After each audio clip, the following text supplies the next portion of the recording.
चलिए खबरों में आगे बढ़ेंगे, जहां पुरानी कहावत है कि पूत के पांव पालने में नजर आते हैं। सतना जिले में स्थित तिहाई बमहौरी गांव के सत्यप्रकाश ने इसको साबित कर दिखाया। जी हां, दिव्यांग ज्वाला प्रसाद शुक्ला के बेटे ने कंधों पर बचपन से ही परिवार की जिम्मेदारी आ गई थी। सत्यप्रकाश की प्रारंभिक शिक्षा गांव से ही सरकारी स्कूल से हुई है। 10वीं की पढ़ाई पूरी करने और पारिवारिक कर्तव्यों का बोझ होने के चलते सत्यप्रकाश ने सिविल इंजीनियरिंग में इंदौर से डिप्लोमा किया है। इसके बाद एमई एनवायरमेंट में पोस्ट ग्रेजुएशन किया है। साथ ही जिसके बाद 2021 में आयोजित एमपीपीएससी के टेक्निकल ग्रुप की प्रतियोगी परीक्षा का हिस्सा बने हैं और अब आपको बता दें कि एसडीओ पद के लिए चयनित हुए हैं, जिसके बाद अब जल संसाधन विभाग में अपनी सेवाएं देंगे।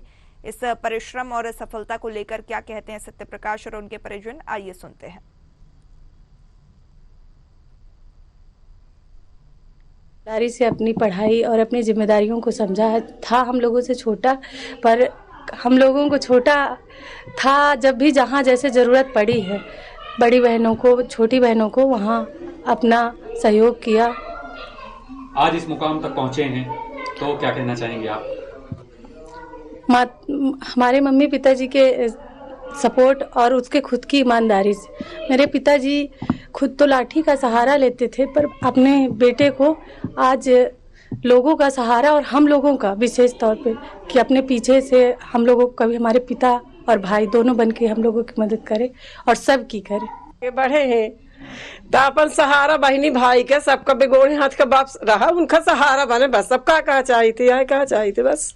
तो आज इस उपलब्धि को लेकर आप कैसे देखती हैं और समाज को लेकर? अब आपका बेटा लोगों की मदद करेगा। हाँ, लोगों की मदद करे जी, जो गरीब गुरु है उनकी सेवा करे बस। की उपलब्धि को लेकर मैं यही कहना चाहूँगा कि बालक ने हमारी स्थिति परिस्थिति को ध्यान में रखते हुए अपने फर्ज कर्तव्यों का निर्वहन बराबर सही ढंग से किया। सभी को शुक्रिया कहूँगा, मेरे गुरुओं को, मेरे माता पिता को, मेरे दोस्तों को, और जो भी जिनको मैं ना याद कर पाऊँ सभी को धन्यवाद। क्योंकि ये सफलता इतनी आसान सफलता नहीं थी। यहाँ तक पहुँचना सबके लिए इतना आसान नहीं होता है। तो कैसा रहा है अभी तक का आपका सफर यहाँ तक पहुँचने का? सफ़र सभी का कठिन ही रहता है। मैं अपनी बात करूं तो मैं 10th में मुझे कुछ अपने दायित्वों का, अपनी जिम्मेदारियों का बोध हुआ, जिससे मैंने डिप्लोमा करना चूज किया। बजाय 11th और 12th पढ़ने की बजाय मैंने डिप्लोमा करना चूज किया, क्योंकि मुझे ये था कि यदि टेक्निकल हो जाते हैं अपन, कोई भी डिप्लोमा हैंड हो जाते हैं तो हमें जल्दी ही जॉब मिल जाएगी, जिससे मैं अपने जो जिन जिम्मेदारियों का बोध हुआ मैं उनका शायद पालन कर पाऊँ। पिताजी के लिए मैं एक